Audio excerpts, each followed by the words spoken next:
What if the problem with your prayers has nothing to do with God's willingness to answer and everything to do with something nobody ever told you? That's a question that might sit uncomfortably for a moment. And that's okay, because discomfort is often the first sign that something important is about to be revealed. Most of us were taught to pray early in life. We learned the posture, the words, the routine. We folded our hands, bowed our heads, and spoke into the quiet. And for a while, there was something beautiful about that, something innocent and true. But somewhere along the road of real life, with its losses and heartbreaks and unanswered cries, a crack started forming. The prayers kept going up. The silence kept coming back. And slowly, a question started to grow in the back of your mind. Is anyone actually listening? This video is not here to give you empty comfort or a motivational speech. It's here to take you deeper than you've probably gone before. Because the real reasons your prayers feel unanswered are not what you've been told. They're layered, they're personal, and they're absolutely worth exploring. Let's begin. Most people have experienced unanswered prayer and never been given an honest, deep explanation for why. There's a particular kind of silence that only people who have prayed desperately know. It's not peaceful. It's not comfortable. It's the kind of silence that has weight to it. You pray over a sick loved one and they don't recover. You pray for a relationship to be restored and it falls apart anyway. You pray for a way out of financial crisis and the bills keep piling up. That silence can feel like abandonment. And abandonment, when it comes from God, doesn't just wound the heart, it shakes the very foundation of who you are. This experience is far more common than religious communities like to admit. Many people quietly leave their faith, not because of intellectual doubts, but because of this. They prayed with everything they had, and they heard nothing back. The pain of that is real. It deserves to be treated with honesty and compassion, not dismissed with phrases like "God works in mysterious ways," or "maybe it wasn't His will." Those answers, however true they may be on a theological level, often feel like a door closing when you needed one to open. The weight of silent heaven is one of the most isolating experiences a human being can face. And yet, almost no one talks about it, honestly. We're going to change that right now. The silence that follows desperate prayer is one of the deepest wounds a person can carry, and it deserves honest, compassionate exploration. Here's one of the first and most damaging things many people were told about prayer: that if you pray hard enough, believe enough, and say the right things, God will give you what you ask for. It sounds encouraging. It sounds full of possibility. But for many people, this teaching has quietly become a trap. Because when life doesn't respond the way the formula promised, the conclusion that gets drawn is almost always the same. There must be something wrong with me. My faith isn't strong enough. I didn't pray correctly. I'm not worthy. This is one of the great silent crises inside many spiritual communities. People who are suffering are handed a theological framework that inadvertently places the blame for unanswered prayer squarely on their own shoulders. And that can do enormous psychological and spiritual damage. It creates shame where there should be grace. It creates guilt where there should be honest inquiry. If you grew up hearing that prayer is a formula, that there is a correct method that produces guaranteed results, then it's worth pausing and asking whether that belief has helped you or quietly diminished you over the years. The formula-based understanding of prayer can create guilt and shame, leaving people believing their suffering is their own spiritual failure. So if prayer isn't a formula, what is it? This is worth sitting with for a moment, because how you define prayer determines everything about how you experience it. The word itself comes from the Latin precare, which means to entreat, to beg, to ask earnestly, And for most people, that's exactly what prayer is. Asking. Asking for healing, asking for help, asking for change. But here's the thing, if prayer is only asking, then it becomes entirely transactional. It becomes a relationship defined by what you want to receive. And like any relationship built purely on transaction, it becomes hollow and conditional. Many of the deepest spiritual traditions throughout history have described prayer not just as speaking, but as communing, as entering a presence, as aligning yourself with something greater. The psalmist didn't just ask God for things. He raged, wept, thanked, marveled, rested, and confessed. Prayer in its fullest form is a conversation that involves the whole of who you are. When prayer is reduced to a wish list, it loses its transformative power. And the person praying often loses touch with the deeper work that prayer is actually meant to do. Somewhere between the asking and the receiving, something magnificent gets left behind. Prayer is far more than asking. It is a form of communion and alignment that involves the whole person, not just their needs. Let's be honest about something that very few people want to admit. A lot of us approach prayer the way we approach a vending machine. We insert our request, our earnest, sincere, sometimes desperate request, and we expect something to come out the other end. When nothing comes out, we assume the machine is broken, or we assume we didn't press the right button. So we try again with more intensity, more repetition, more emotion. We bargain, we make promises, we try to negotiate with the divine. This transactional mindset is deeply human. There's nothing shameful about it. When you are in pain, the most natural thing in the world is to reach for relief in whatever way you know how. But the transactional approach to prayer carries a hidden danger. It makes your relationship with the divine entirely conditional. You stay connected as long as things go your way. And the moment they don't, the relationship fractures. What starts as sincere prayer can quietly harden into resentment. And resentment toward God is one of the most isolating experiences a human being can carry. Because you can't always admit it, even to yourself. But something even deeper is going on beneath the transactional model. And that's what we need to look at next. The transactional approach to prayer, treating God like a vending machine, leads to resentment and spiritual disconnection when results don't come. There's a difference between the kind of prayer that lives on the surface of a person and the kind of prayer that comes from somewhere deep. Surface prayers are not insincere. They're just incomplete. They say the right words. They follow the right structure. They can even be filled with emotion, but they never quite reach past the performance of prayer into the reality of it. Have you ever prayed and noticed that part of you was somewhere else entirely? That your mouth was saying words your heart wasn't really behind? That you were going through the motions of a conversation without actually showing up for it? This is not a moral failure. It is an honest description of what happens when prayer becomes habit rather than encounter. And it happens to almost everyone at some point. The question is not whether you've experienced surface prayer. You probably have, but whether you've been taught to recognize the difference and whether you know how to move from one to the other. The depth of your prayer life is not measured by how long you pray or how many times a day. It is measured by how honest you are willing to be in that space. And honesty, as we'll see, begins with a question most people are afraid to ask. Surface prayers are incomplete because they lack genuine presence. Moving from performance to real encounter requires honesty, not technique. Here's a question that cuts to the core. Have you ever found yourself praying for something you didn't truly believe would happen? You say the words, "Lord, I trust you. I believe you will provide." But beneath those words, beneath the performance of faith, there is a quiet voice whispering, "But what if he doesn't?" You're not alone in that.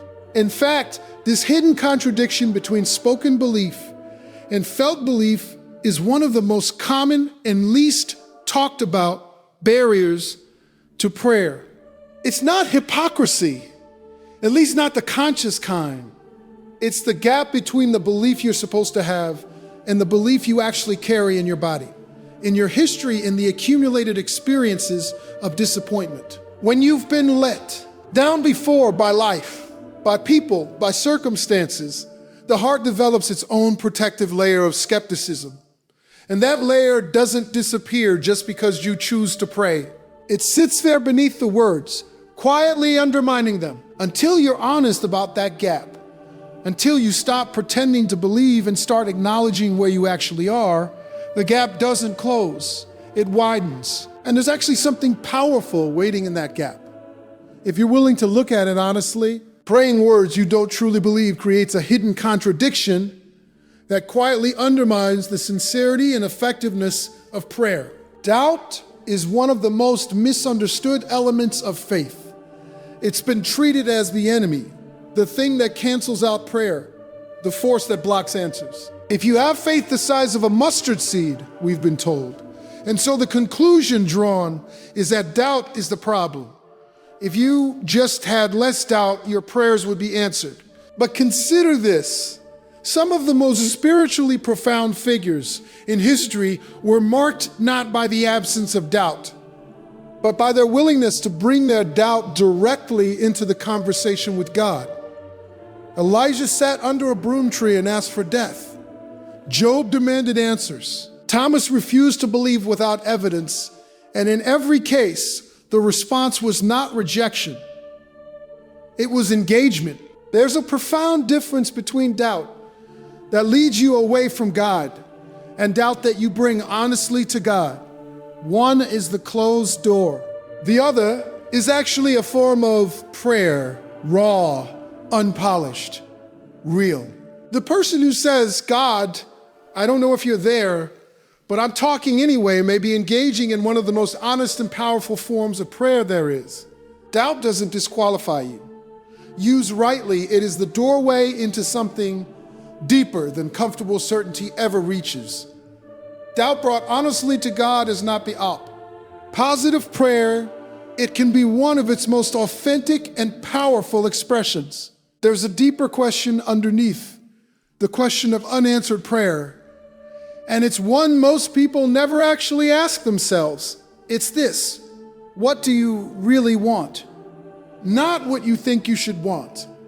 Not the spiritual version of what you're supposed to ask for, but what, in the honest and unfiltered truth of your own heart, are you actually hoping for? This matters enormously because many people pray for one thing while wanting another. They pray for peace, but what they really want is control. They pray for healing, but what they actually want is someone to blame. They pray for direction, but what they desperately want is for the uncertainty to simply stop. This is not about judging the desire.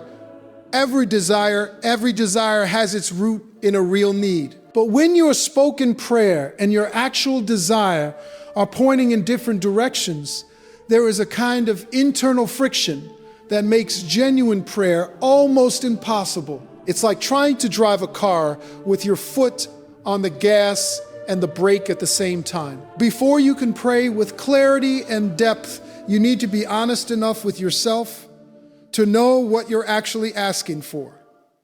That kind of honesty takes real courage. And it leads to a question that is even more foundational.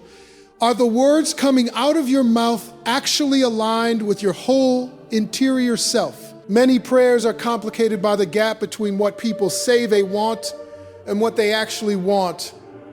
Honest self-examination is essential. Think of prayer as a bridge between who you are right now and whatever you are reaching toward.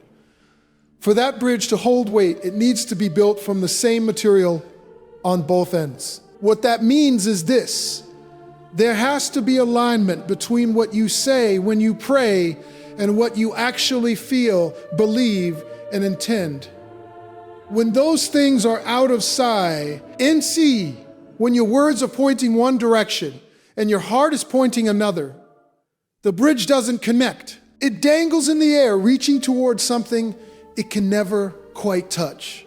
This is not a new concept.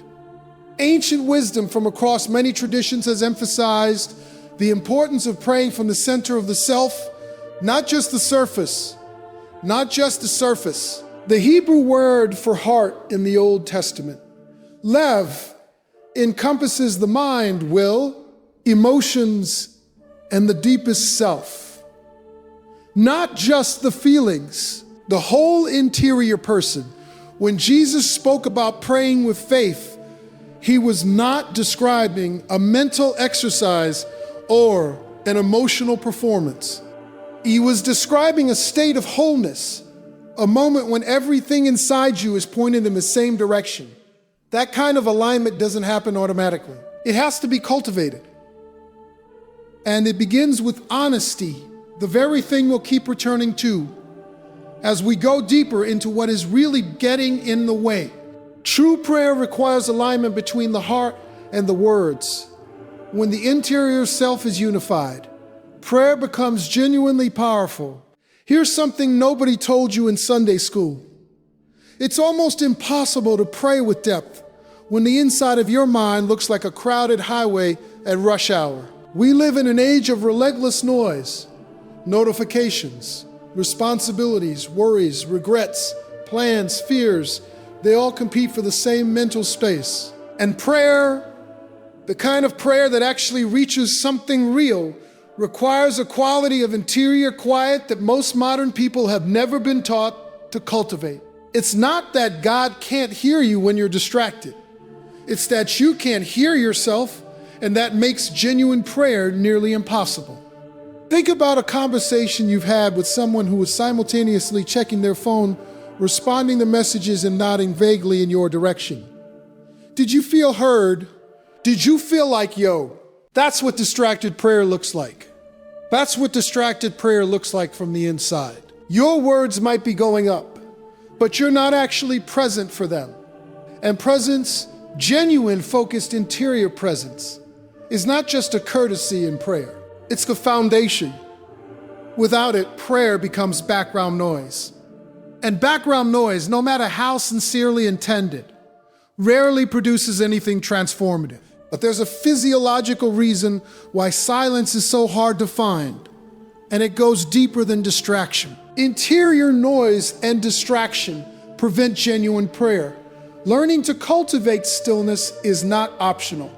It is foundational. There is a physiological reality to what happens in an anxious mind that makes prayer genuinely difficult.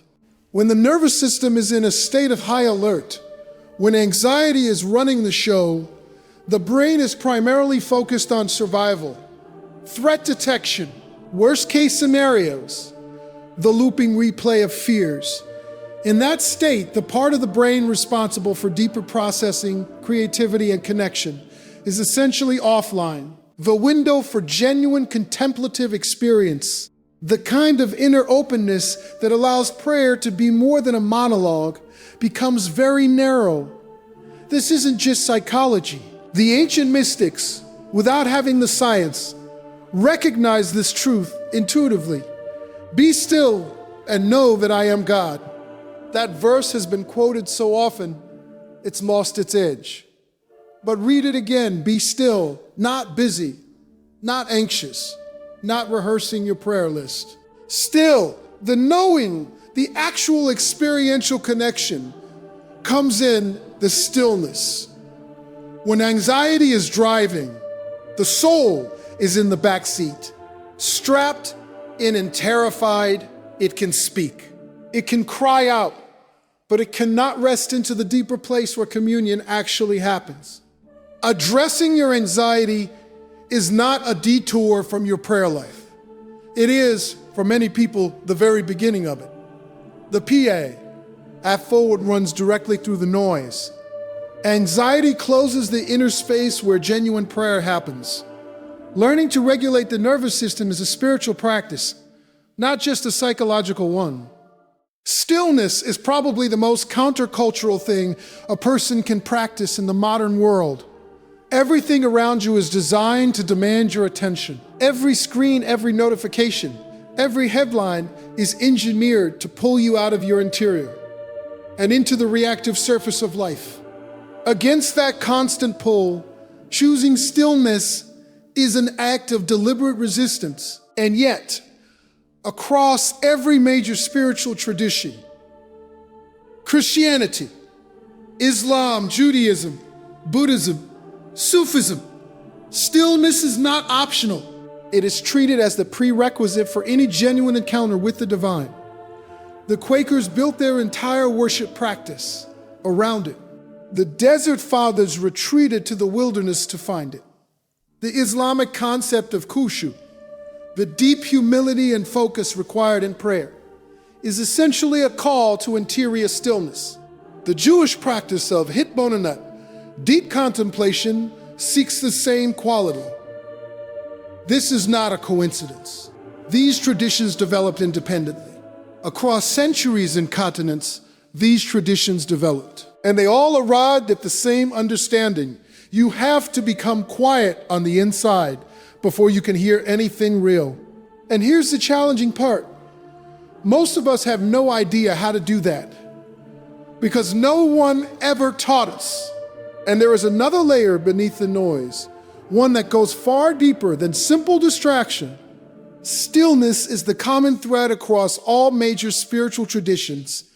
It is the interior condition required for genuine prayer to take place. Now, here's something that almost no conversation about prayer addresses, honestly. The role of trauma, not the dramatic kind necessarily, though that matters too, but the accumulated wounds that most people carry from the ear lives, disappointment that was never processed, grief that was buried under the demands of daily life, shame that was never healed, betrayal that was never spoken. These experiences don't just live in your past. They live in your body, in your nervous system, in the way you enter a room or relate to authority or respond to silence. And here's the thing about prayer. Prayer requires a degree of vulnerability. It requires trust. It requires the willingness to open up and speak honestly to something beyond yourself. But trauma, by its nature, makes trust dangerous. It teaches the body and the soul. Opening up leads to hurt. Speaking honestly leads to rejection. Reaching out gets you nowhere. So when a traumatized person tries to pray, there is often an invisible wall, not built by doubt or laziness, but by a protective system that learned long ago to keep the self sealed shut. Understanding this is not an excuse to stop praying. It is the compassionate beginning of learning how to pray again. And it begins with becoming quiet enough to hear yourself. Unresolved trauma creates invisible barriers to prayer by teaching the soul that opening up and trusting leads to pain. Healing the wound can unlock the prayer. So how do you actually become quiet enough to pray with depth? There is no single answer, but there are practices that work, and they are simpler than you might expect. The most consistent recommendation across spiritual traditions and modern neuroscience alike is to begin with the breath, not in any esoteric sense, but practically. Before you pray, before you speak a single word, take 3 slow, deliberate breaths. In through the nose, out through the mouth. Long, intentional. This is not ceremony, it's physiology. It signals to the nervous system that the threat has passed, that you are safe, that you can lower the drawbridge. From that place of basic sickle calm, you can begin to move inward. Many contemplative traditions suggest starting not with requests, but with acknowledgement. A simple, honest recognition of where you are. I am here. I am tired. I am worried. I am grateful. I am confused. Not performing. Just arriving. This small act of honest self-acknowledgement before prayer does something remarkable. It makes you present. And presence is where prayer lives. When you bring your actual self into the space of prayer, not the polished version, not the version that has it all together. Something begins to shift, and something else begins to unfold, because becoming quiet reveals a truth about time that changes everything. Becoming quiet enough to pray deeply begins with the breath and honest self-acknowledgement. Small practices that bring the whole self into presence. There's a story in the Old Testament that most people know, but few have fully considered in the context of answered prayer. Joseph, 17 years old, beloved by his father, gifted with dreams, was thrown into a pit by his brothers, sold into slavery, falsely accused, and thrown into prison. For years, years of silence, years of darkness, not a moment of miraculous rescue, not a divine visitation that resolved everything. Just time, just waiting, just the quiet continuation of a story that didn't seem to be going anywhere good. And yet, and this is the part that changes everything, the entire time, the narrative of his life was moving, quietly and visibly in ways no one could see. The pieces were being assembled, the connections being made, the character being formed, the exact position being prepared that would one day allow him to save millions of lives. If you had asked Joseph in year 7 of his imprisonment whether his prayers were being answered, what do you think he would have said? Would he have recognized the slow work of so? Mything greater unfolding through the darkness? Or would he have felt, as most of us would, that the silence meant nothing was happening at all? What looks like unanswered prayer in the middle of a story often reveals itself as essential preparation when the full story is finally told. One of the most difficult truths about divine timing is that it does not operate on the human emotional schedule. When you are in pain, acute, real, urgent pain, every day of waiting feels like evidence that nothing is coming. The human mind, particularly under stress, defaults to a simple logic. If it was going to happen, it would have happened by now. We interpret delay as denial. We read silence as rejection. We translate not yet as no. And that translation, however understandable, costs us enormously. There is a difference between patience that is passive, the kind that sits down and gives up, and patience that is active. Active patience keeps showing up, keeps praying, keeps taking the next right step, keeps believing, even through the doubt that the story is not over. This kind of patience is not weakness. It is arguably one of the most demanding spiritual disciplines there is. It requires holding two truths at once: the honest acknowledgement of where you are right now, and the deliberate trust that something greater is at work. Those two truths can feel contradictory. Holding them both without collapsing into either denial or despair. That is what spiritual maturity actually looks like in the middle of the wait. Divine timing operates independently of human emotional urgency. Learning to hold both honest pain and active trust at the same time is the mark of spiritual maturity. The story of Joseph is worth staying with for another moment. Because what's remarkable about that narrative is not just the ending, though the ending is breathtaking. What's remarkable is what was happening to Joseph on the inside during all that time. He was not merely waiting, he was being changed. The boy who boasted about his dreams to his brothers, the one whose pride had at least some small role in his suffering, was not the same man who eventually stood before Pharaoh.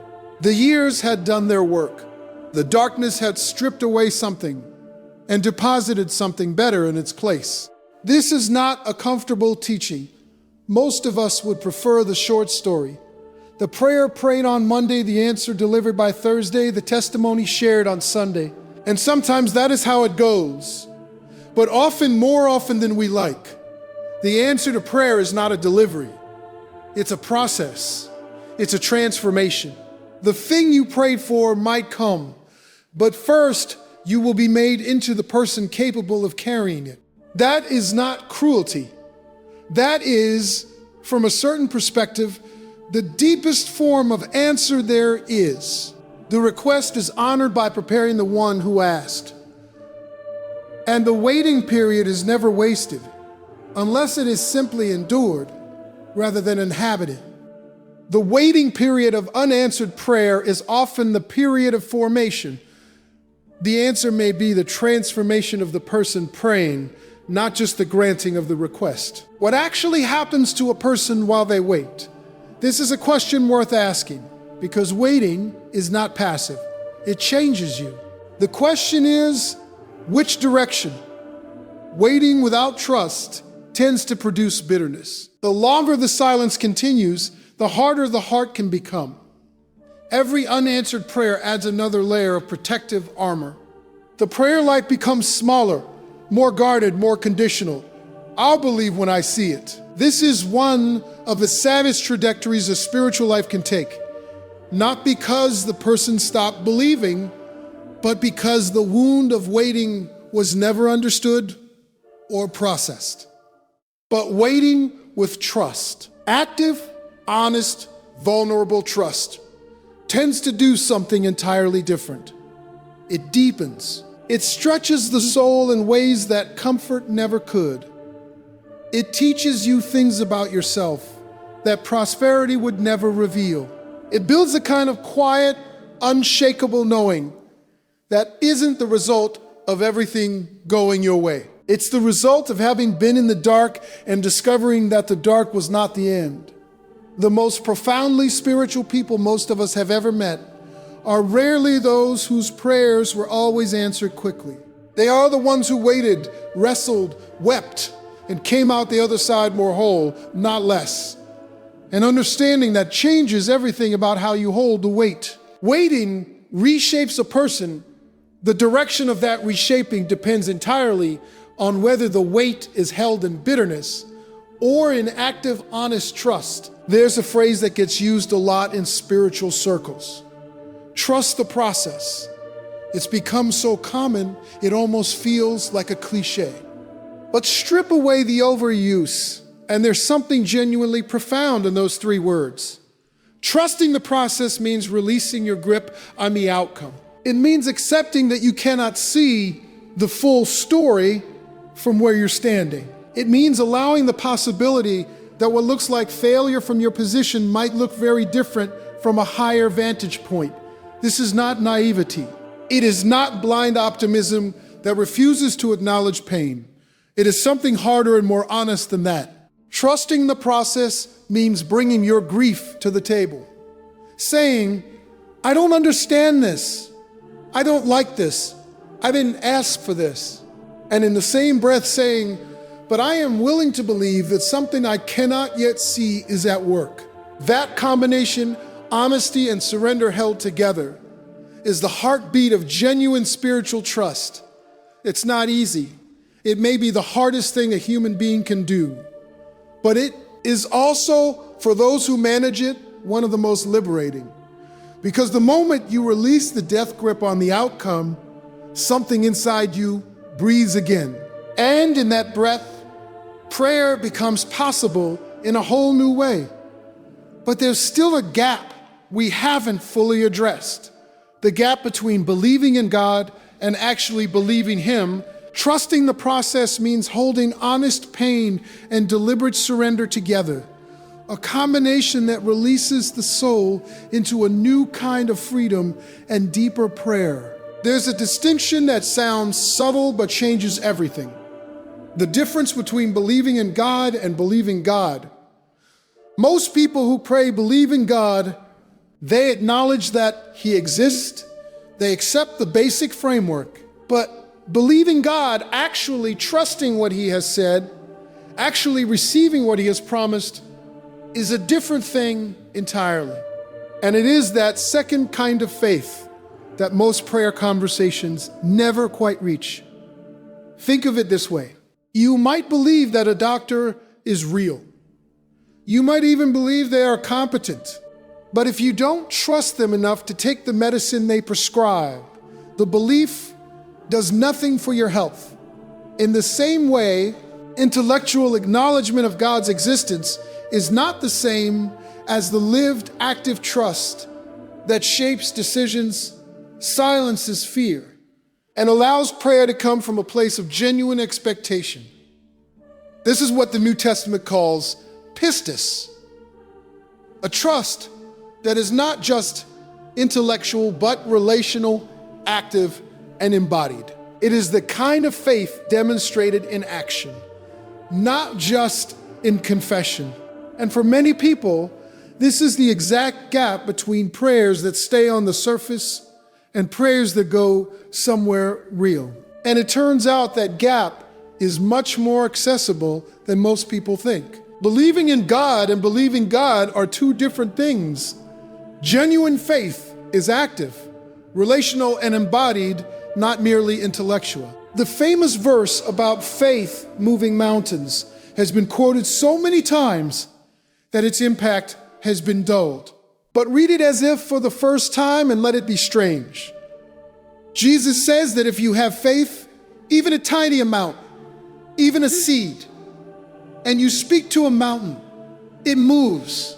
No exceptions listed, no asterisk, no footnotes about divine will or timing.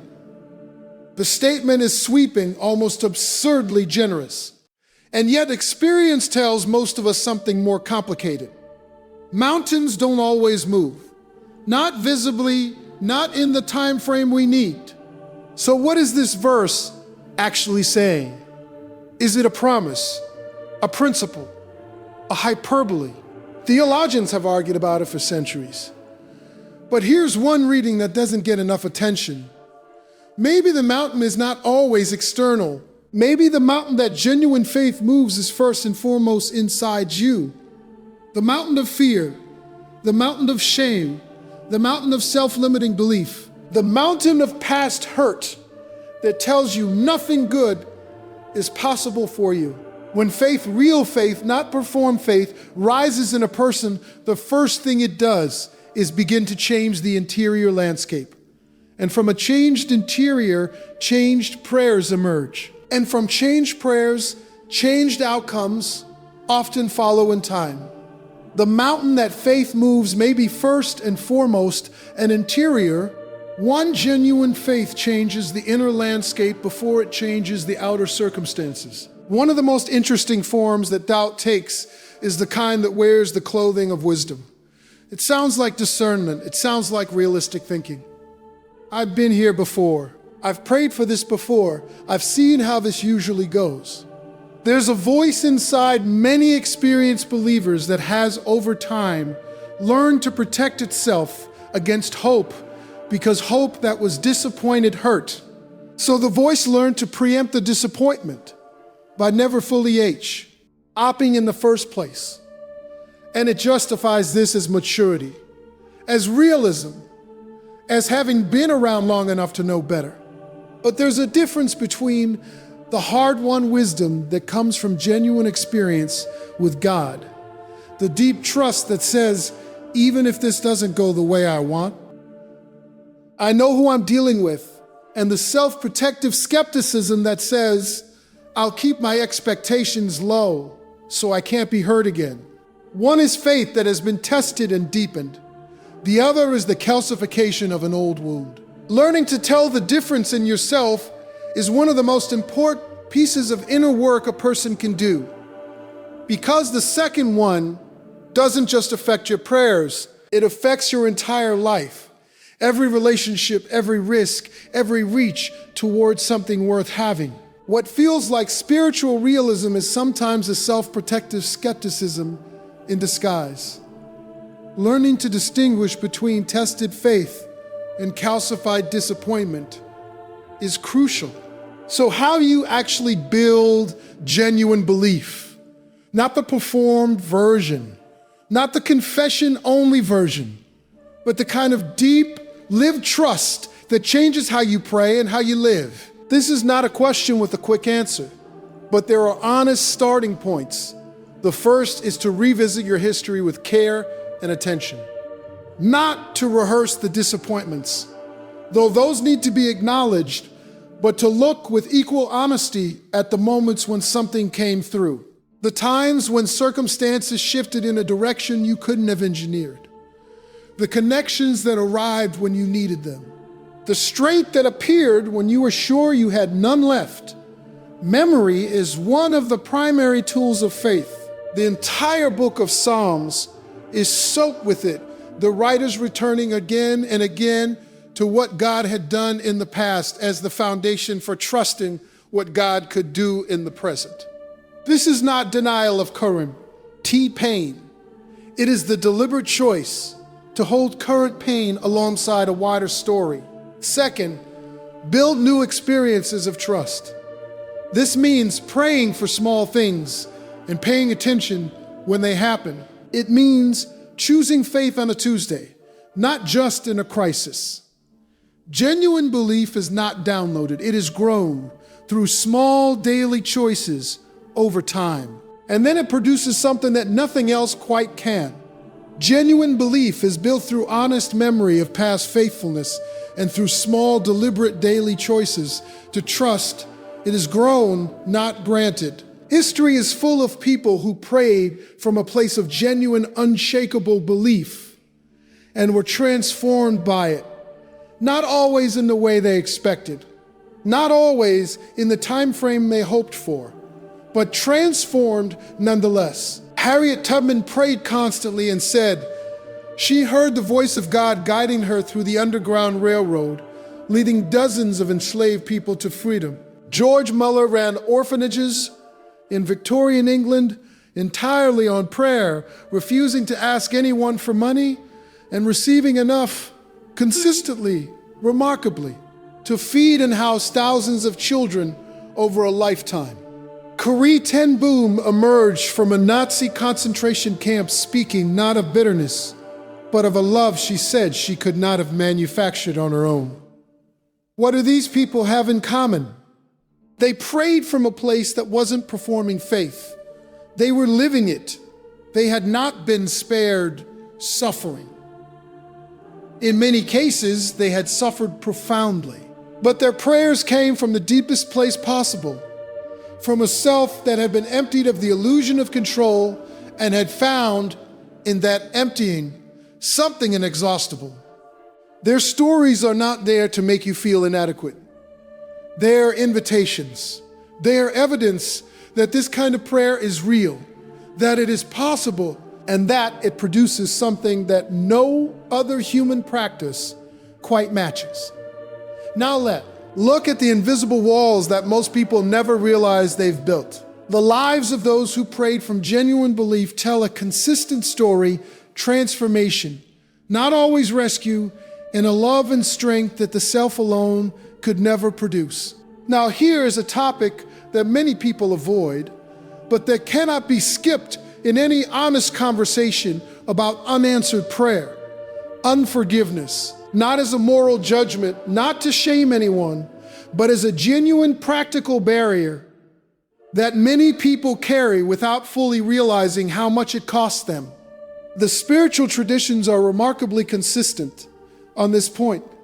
From the Lord's Prayer, forgive us our debts, as we also have forgiven our debtors, to the Quranic emphasis on pardon, to the Buddhist teaching on releasing the grip of grievance, there is a near universal recognition. Carrying unforgiveness blocks the flow of something essential. Think of it in practical terms. If you are sitting in a room with someone you deeply resent, someone who hurt you, betrayed you, failed you, can you have an open, receptive, honest conversation in their presence? Most people would say no. The resentment creates a kind of invisible wall. It keeps you defended. It keeps part of you shut down. Now transpose that image to prayer. If your heart is carrying a heavy load of unforgiveness toward a person, toward a circumstance, toward God Himself, that weight doesn't leave the room when you kneel down to pray. It comes with you, and it affects the quality of what is possible in that sacred space. Unforgiveness creates an interior wall that limits the depth and openness required for genuine prayer It is a spiritual, psychological, and practical barrier. Resentment is a heavy thing to carry. Heavier, most people discover over time than they initially realized. When you first begin to carry a grievance, it can feel almost comfortable, Eve, and righteous. You are wronged. The anger is justified. The bitterness is appropriate. And on one level, those feelings are real and valid. Pain that comes from injustice is real pain. Anger that rises in response to genuine harm is not something to be dismissed or spiritually bypassed. But here's what resentment does over time. It doesn't stay in one place. It spreads. It spreads from the person who hurt you to the God who let it happen. From the God who let it happen to the world that seems indifferent to your suffering. From the world to the people in your life who remind you of the original wound. Until the whole interior becomes a landscape shaped by that first injury. Every relationship filtered through its lens. Every hope tempered by its shadow. Every prayer colored by its residue. The person who hurt you, in many cases, has long moved on. But you are still in the prison of that original moment. And the door to that prison, as excruciating as it sounds, is a door that only you can open. From the inside. Resentment spreads beyond its original target, coloring the entire interior life and shaping every prayer. The prison it creates can only be opened from within. Bitterness is one of the most spiritually dangerous states a person can occupy, not because it makes you bad, but because it makes you closed. And a closed person cannot receive. Think about what it means to be bitter. The word itself comes from a root meaning sharp, cutting, piercing. A bitter person is one whose interior has become sharp-edged, defensive, reactive, guarded. Every new situation gets processed through the filter of past hurt. Every offering of hope gets evaluated by the measuring stick of previous disappointment. Prayer in this condition becomes almost impossible in any meaningful sense. Because prayer in its truest form requires openness. It requires the willingness to be vulnerable, able to something beyond yourself. It requires a degree of softness, not weakness, not naivety, but the genuine openness of a person who has not barricaded every entrance to their heart. A bitter person can speak the words of prayer. They can go through the motions, but the posture beneath the words, the actual interior posture, is one of arms crossed, doors locked, windows shut. And in that condition, even if an answer were to arrive, it would often not be recognized, because recognition requires the same openness that bitterness has spent years carefully dismantling, one disappointment at a time. Bitterness creates a closed interior that makes both genuine prayer and the recognition of answers nearly impossible. Openness is the spiritual prerequisite for receiving. Forgiveness might be the most misunderstood spiritual practice in existence. People often resist it because they've been given a false definition.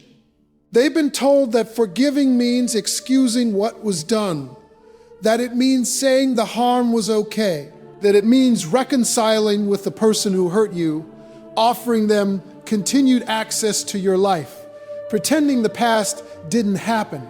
Under that definition, forgiveness feels like a second violation, as if you're being asked to hand the person who already hurt you the tools to hurt you again.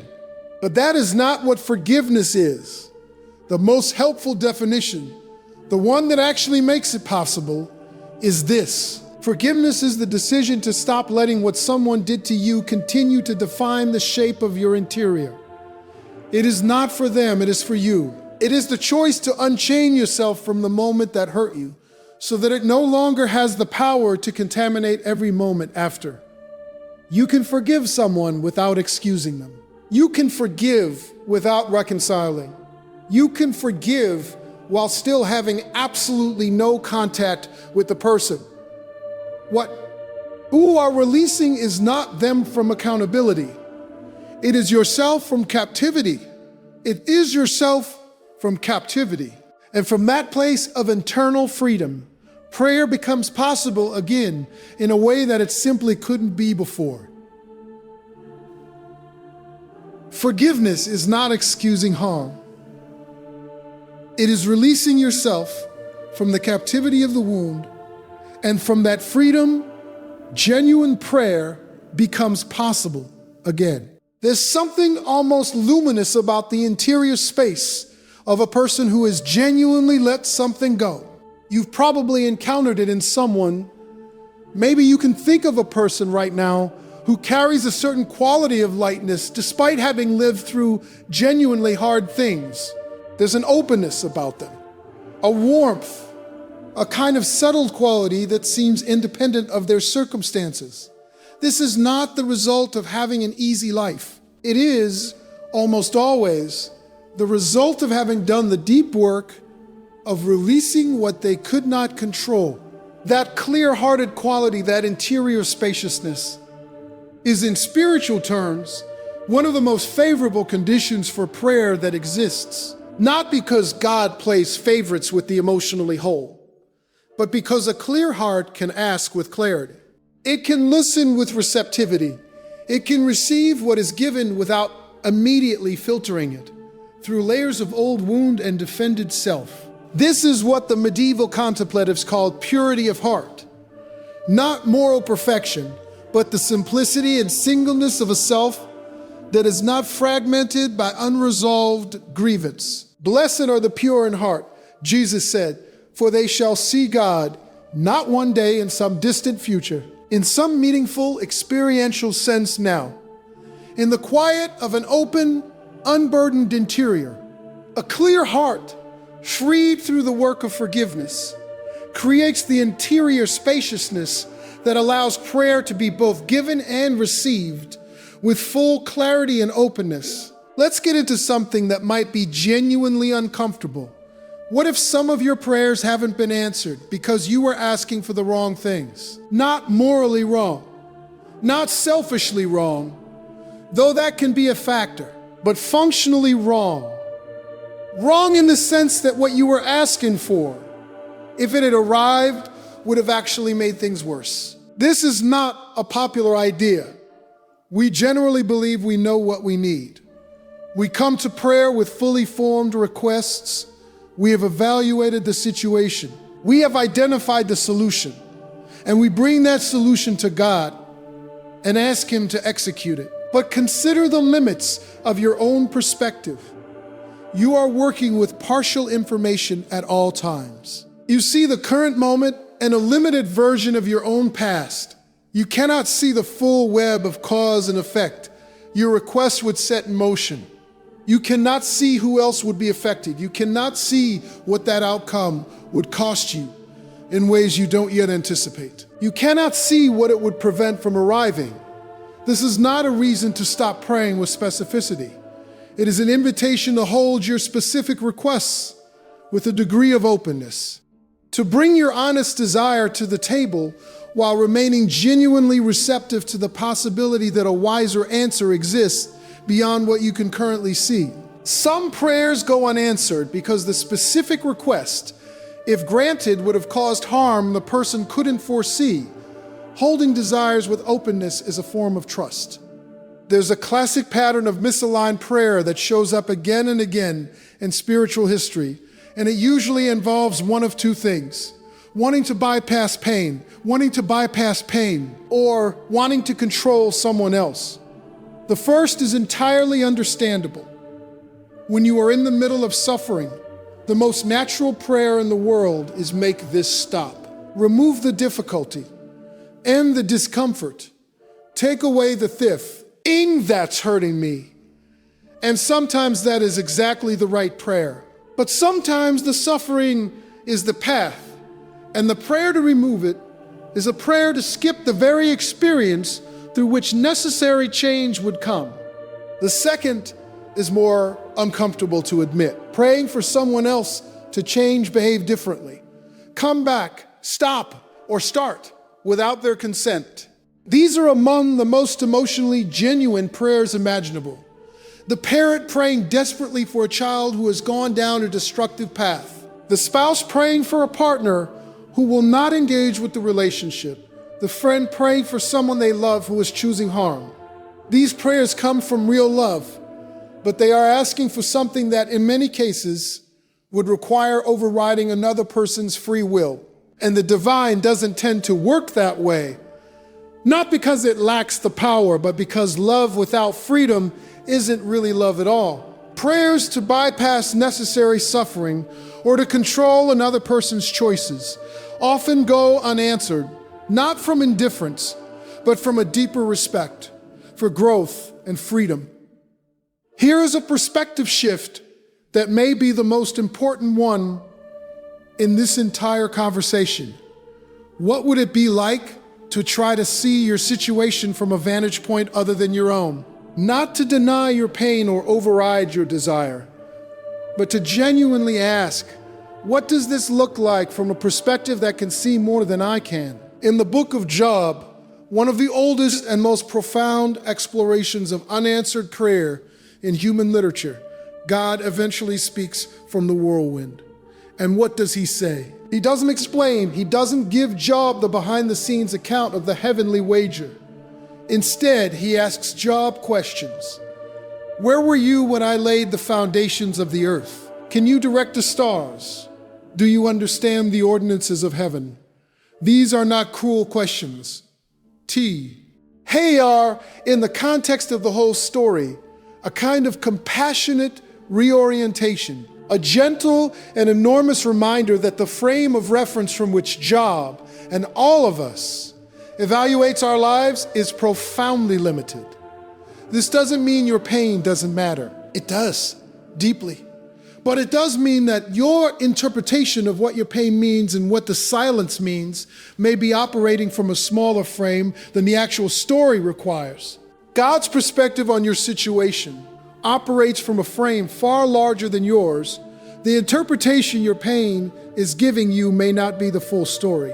The idea that God might sometimes protect you from your own prayers is for many people either offensive or deeply comforting, depending entirely on how much you trust the one who would be doing the protecting. If you believe that the divine is fundamentally good and fundamentally oriented toward your flourishing, then the possibility that something you desperately wanted wasn't given because it would have harmed you is not rejection, it is the highest form of love. A good parent does not give a child everything the child demands, not because they don't love the child, because they do.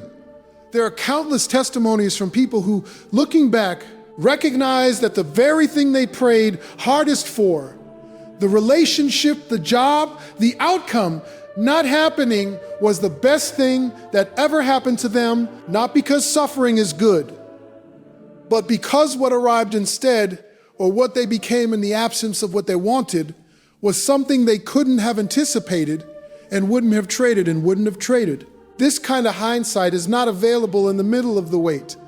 That's what makes faith genuinely costly. You are being asked to trust a goodness you cannot yet verify. But the people who have chosen to trust it and arrived at the other side tend to agree. It was worth it. God protect. Isn't you from your own prayers is not rejection. It is a form of love that operates from a perspective you cannot access in the middle of the wait. There is a phrase used in many spiritual traditions that carries an enormous amount of power. Thy will be done. 3 words, prayed routinely, but considered deeply. They represent one of the most radical acts a human being can perform. They are the deliberate surrender of the self's agenda to something beyond the self. They are the willingness to say, I have a preference, I have a desire. I am bringing it to you honestly and completely. And at the same time, I am releasing my grip on the outcome. This surrender is not passive. It is not resignation. It does not mean you stop caring about the outcome or stop bringing your desires honestly to prayer. It means that the desires are brought with open hands, not clenched fists. It means that the request is real, but the attachment to a specific answer is released. This is the posture that the great mystics and saints across history identified as the deepest form of prayer. Not the triumphalist prayer of one who demands answers, but the surrendered prayer of one who trusts the one they're praying to more than they trust their own understanding. This is the prayer that changes things, not because it earns a result, but because it transforms the person who prays it. And that transformation begins with how you relate to prayer as a practice, not just a moment. Thy will be done is not resignation, but radical surrender. Holding desires with open hands is the posture that deepest prayer requires and that most transforms the one praying. Most people think of prayer as an activity they do. They set aside time, they speak certain words, they follow certain structures, and then they go back to their regular lives until the next time they pray. This model is not wrong, scheduled. Structured prayer has genuine value, but it misses something essential about what prayer, in its fullest expression, actually is. Prayer is not primarily an activity. It is primarily a relationship. And like any relationship, it doesn't exist only in the scheduled appointments. It breathes and moves and develops through the continuous, ongoing quality of connection. Brother Lawrence, a 17th century monk who worked in a monastery kitchen, wrote about what he called practicing the presence of God. Not just in formal prayer times, but in every moment of washing dishes, cooking food, and going about the daily work. He described living in a state of continuous interior awareness, a kind of ongoing conversation with the divine that didn't require special circumstances or scheduled slots. The quality of your formal prayer is deeply connected to the overall orientation of your life. If God is only in the prayer box, if you close that box and move on with a life that has no other connection to the divine, the prayer will eventually feel hollow because relationship requires presence, not just appointments. Prayer is a relationship, not just an activity. The depth of formal prayer is connected to the overall orientation of a life toward the divine presence. Consistency in prayer is one of the most difficult things to maintain, not because people are lazy or faithless, but because the results are rarely immediate or visible. In every other area of modern life, effort is connected to measurable outcome. You work out, you see progress, you study, you pass the test, you invest, you track the return. But prayer doesn't work that way, at least not on the surface. The discipline of consistent prayer requires you to keep showing up in a space where the metrics are invisible, where progress is often interior, and where the reward is not always what you ask for. And almost without exception, the people who have the most vibrant and genuine prayer lives are marked by consistency, not by the quality of any single prayer, but by the sustained practice over time. Like a river that carves its channel through rock, not by force, but by persistence. Consistent prayer cuts grooves in the interior landscape. It builds the neural pathways of trust. It makes the interior space of prayer increasingly accessible, increasingly familiar, increasingly home. You don't have to pray long. You don't have to pray eloquently. You have to pray honestly, and you have to keep coming back. That is the whole secret of a consistent prayer life, reduced to its simplest and most liberating form. Consistent prayer, maintained even when results are invisible, carves deep interior groves of trust over time. Its power is in the persistence, not the performance. There's a quality of prayer that tends to get overshadowed by the urgency of asking, and it is arguably the most transformative prayer practice available to any person. It is gratitude, not the forced, performative kind that grits its teeth and insists on being thankful even when everything feels terrible. But genuine gratitude, The honest recognition of what is already present, already good, already working. Gratitude in prayer is not the same as denying difficulty. You can be in genuine pain and genuinely grateful at the same time. Those are not mutually exclusive states. What gratitude does, physiologically and spiritually, is shift the orientation of the self from scarcity to abundance, from deficit to what is already there, from the feeling of being abandoned to the evidence of having been sustained. And from that shift, everything about prayer changes. The person who begins their prayer with honest, specific gratitude, not rote phrases, but actual remembered moments of grace, arrives at tea, air requests from a fundamentally different posture than the person who opens with a list of what's wrong. This is not about tricking yourself into positivity. It is about reorienting your attention toward evidence that has been there all along, but that anxiety and urgency tend to completely eclipse. Gratitude as a foundation for prayer shifts the interior orientation from scarcity to evidence of grace. It changes the posture from which requests are made. Here is something almost no one teaches about prayer, and it may be the most transformative insight in this entire conversation.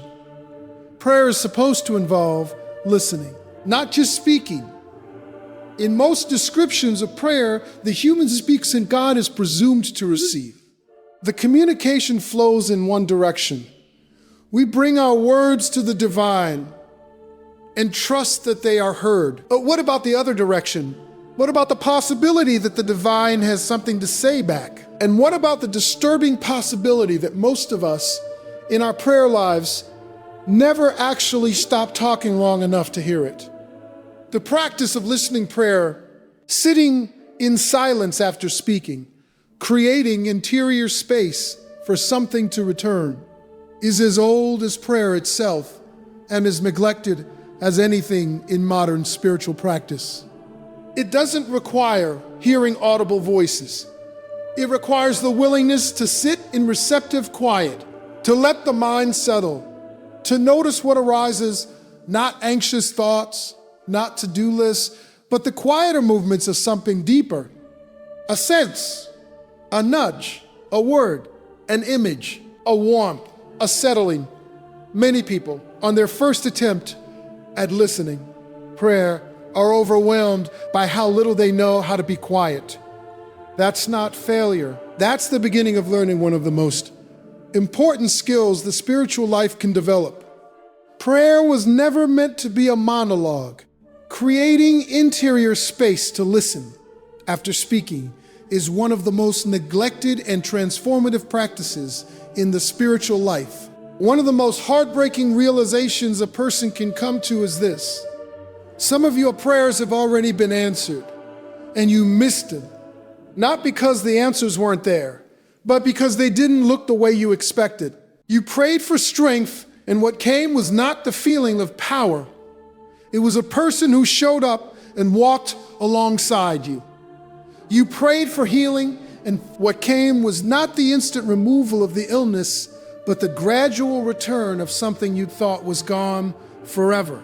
You prayed for an open door and no door opened, but a window you hadn't noticed was already ajar. This happens constantly. Answers come in the form of people, of moments of inner shifts, of redirections, none of which announces itself with a label that says, answer to your prayer. They require a kind of attentiveness to recognize, and attentiveness, like listening, is a skill cultivated over time. One practical way to develop it is to keep a simple record of prayers, what you prayed for and what happened in the days and weeks and months that followed. Not as a scorecard, but as a practice of noticing. Most people who do this are astonished over time by what they begin to see. Many of their prayers were answered. They just weren't watching in the right direction. Many prayers are already answered in quiet, unexpected forms. Developing attentiveness to recognize them is one of the most rewarding practices in the spiritual life. There is a dimension of prayer that most modern, practically minded people find uncomfortable to engage with, but that the vast majority of spiritual traditions throughout human history have taken absolutely seriously. It is the idea that there is a spiritual reality, not just a psychological or emotional, one that surrounds and interacts with human life. That prayer operates not just within the interior of a person, but within this larger spiritual field. That there are, in the language of various traditions, forces, call them influences, energies, or spiritual beings that both support and resist the work of prayer. This is not the place for a full theological exploration of that idea, but it is worth naming because for many people who take the spiritual life seriously, the experience of praying and feeling as though something is pushing back, something that is neither their own doubt nor their circumstances, is real. The language across traditions for this varies enormously, but the consistent witness is that prayer is not a transaction in a vacuum. It is action within a larger field. And the people who have prayed with the most power and consistency throughout history have, almost without exception, taken this seriously. They prayed not just with words, but with an awareness of that larger, unseen context. Prayer operates within a larger spiritual reality, not just the interior of a person. Awareness of this dimension has historically accompanied the most effective prayer lives. Every serious traveler of the interior life eventually arrives at what the mystics called the dark night of the soul. It has many names across traditions: spiritual dryness, desolation, divine hiddenness, but its features are remarkably consistent. You pray and feel nothing. The spiritual warmth that once accompanied your prayer life has cooled. The sense of presence has withdrawn. The words that once felt alive now fall flat. And the terrifying question arises: has God left? Have I done something wrong? Is this the end of my faith? The mystics, John of the Cross, Teresa of Avila, Thomas Merton, Ferris of Lisieux, are unanimous on this point. The dark night is not the end of the spiritual journey. It is, in fact, one of its most significant passages. It is the season in which the scaffolding of felt experience is removed so that faith can deepen from the roots. When warmth is present, it's easy to pray. You feel it, it's real. But when the feeling is gone and you keep praying anyway, when you show up in the emptiness and speak into the silence, because you have decided that the relationship is real regardless of how it feels. Something in you is being built that comfort could never have produced. The roots go deeper in the dark. Spiritual dryness and the dark night of the soul are not signs of divine abandonment. They are the season in which faith is deepened at the roots, beyond the scaffolding of feeling. There's a beautiful concept in many spiritual traditions of the prayers of those who have gone before, what Catholics call the communion of saints, what other traditions describe as the testimony of the ancestors. The idea that prayer is not just a private, individual act, but something that participates in a larger, ongoing conversation that spans generations. The prayers of your grandmother, the faith of your ancestors, the intercessions of those who prayed before you were born. These things are not lost. They are part of the fabric into which your own prayers are woven. This is not a sentimental idea, it is a profoundly orienting one. When you feel alone in your prayer, when the silence seems total and the distance seems absolute, the perspective of the larger community of faith can be stabilizing. You are not the first person to sit in this darkness. You are not the first to cry out and hear nothing immediate. You are not the first to wonder whether any of this is real. And what the community of those who prayed before you says, almost with one voice, is this: stay, keep praying. The silence is not the answer. The darkness is not the destination. Many of them arrived at a place of deep and unshakable knowing. Not the absence of pain, but the presence of something greater in the middle of it. The prayers of those who came before us are not lost. Their testimony across time offers stability and courage when the silence feels total. There is a form of prayer that tends to be more powerful than private prayer alone, and it is the one that most people in individualistic cultures underutilize. Praying in community and praying for one another. Intercession, the act of standing in the gap for another person, bringing their need to the divine on their behalf, is one of the oldest and most consistently attested prayer practices in human spiritual history. Abraham interceding for Sodom, Moses interceding for Israel, Paul writing to the early churches that he was praying for them without ceasing. The early church gathering together and praying with such intensity that, according to Acts, the room they were in was physically shaken. There is something about praying with and for others that does two things simultaneously. First, it enlarges the frame of your prayer life from the personal to the communal. It pulls you out of the echo chamber of your own needs and connects you to something larger. And second, it tends to unlock a quality of faith in prayer that private prayer alone sometimes doesn't access. When you pray for someone you love with genuine desire for their good, something often opens in you that is harder to access when you're praying only for yourself. Community prayer is not a spiritual technique. It is a form of love. And love has always been the most powerful engine prayer has ever known. Intercession and community prayer expand the frame beyond the personal and often unlock a quality of faith and love that private prayer alone cannot always reach. One of the most important and easily missed understandings about answered prayer is that God often speaks and answers in forms that bear no resemblance to what was expected. This is not a theological dodge. It is one of the most consistently reported experiences of people who have lived deeply prayerful lives. You pray for a specific outcome.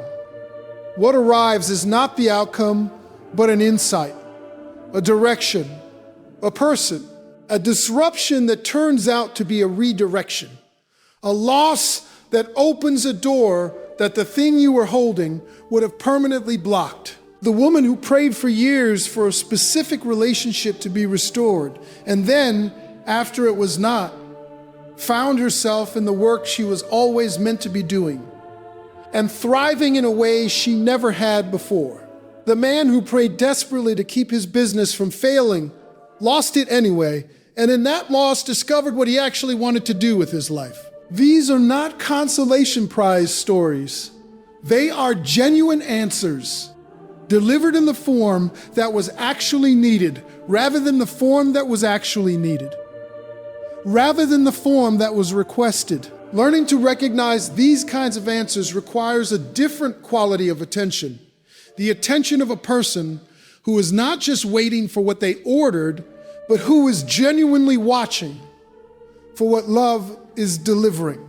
God's answers often come in forms unrecognizable to the one praying.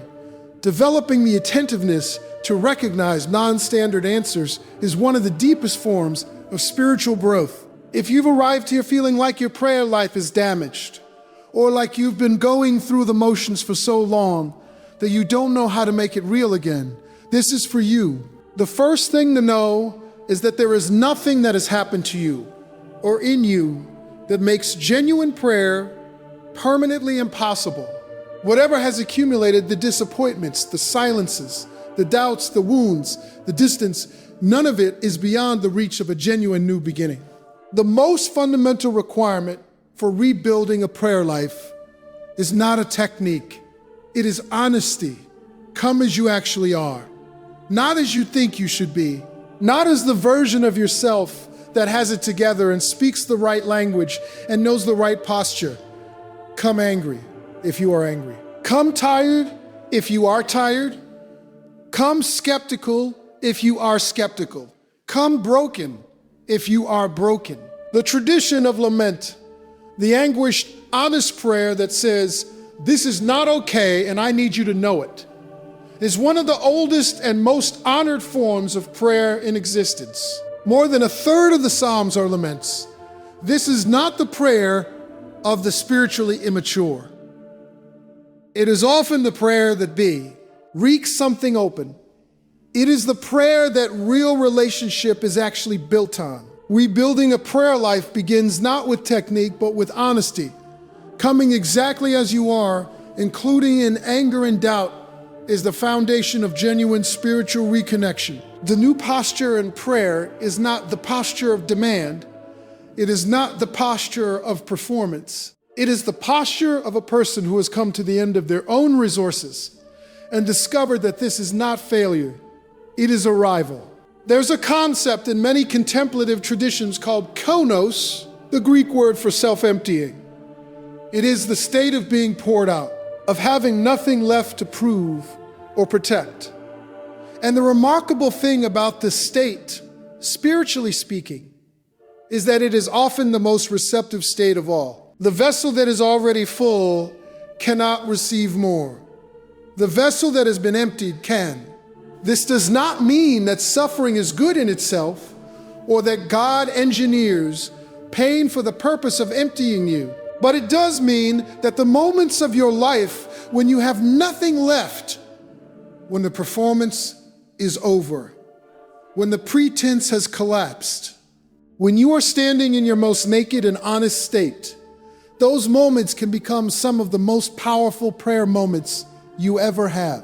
Not because of anything you do, but because the conditions for genuine encounter, honesty, surrender, vulnerability, openness are all present at once. The posture of the empty vessel is, it turns out, the posture of maximum spiritual receptivity. The posture of emptiness, of having nothing left to prove or protect, is often the posture of maximum spiritual receptivity, the posture from which the deepest prayer arises. So what does it actually look like to rebuild, or build for the first time, a prayer life that is real? Here are some honest, practical starting points. Begin small, not with hour-long sessi, arms of structured intercession, but with 5 honest minutes. Breathe first. 3 slow breaths that signal to your nervous system, you are safe, you are present, you can be here. Then speak honestly, not in religious language if that language has become hollow for you, in your own words, in the actual vocabulary of your actual inner life. Tell the truth about where you are. Then practice gratitude, not the force kind, but a search for 3 actual specific things from the last 24 hours that carry even a trace of goodness. A cup of coffee that was better than expected, a moment when you weren't anxious, a person who was kind.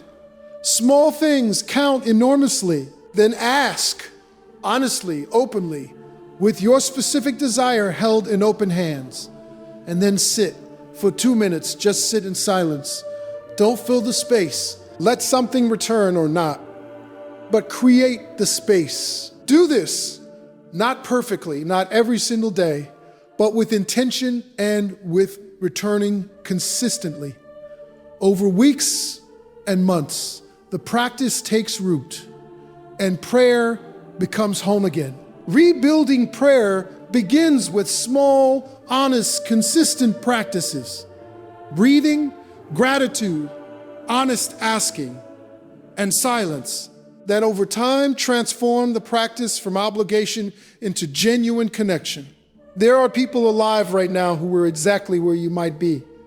Disconnected, disappointed, going through the motions or not praying at all. Who found their way back, not through a single dramatic moment, but through the slow, faithful, ordinary work of beginning again. Maya had not prayed in 11 years. The loss of her daughter had sealed something in her that she didn't think could ever be reopened. A friend suggested, gently, that she try speaking honestly to God about exactly that, not about anything else, just about the loss, just about the anger. She sat in her car and raged and sobbed. And when it was over, something that had been locked for 11 years moved. Just slightly. It didn't fix anything. It didn't bring her daughter back. But it began a process that, over the following 2 years, slowly changed her interior landscape. Not by removing the grief. The grief was still there, but by allowing her to carry it differently. She describes her prayer life now not as something she does, but as something she inhabits. A relationship that has room for the full truth of her experience, including the part that is still angry, still unresolved. Her story is not extraordinary, it is available. It is what becomes possible when you stop waiting until you feel ready and simply begin from wherever you are. The path back to genuine prayer is available from wherever you are.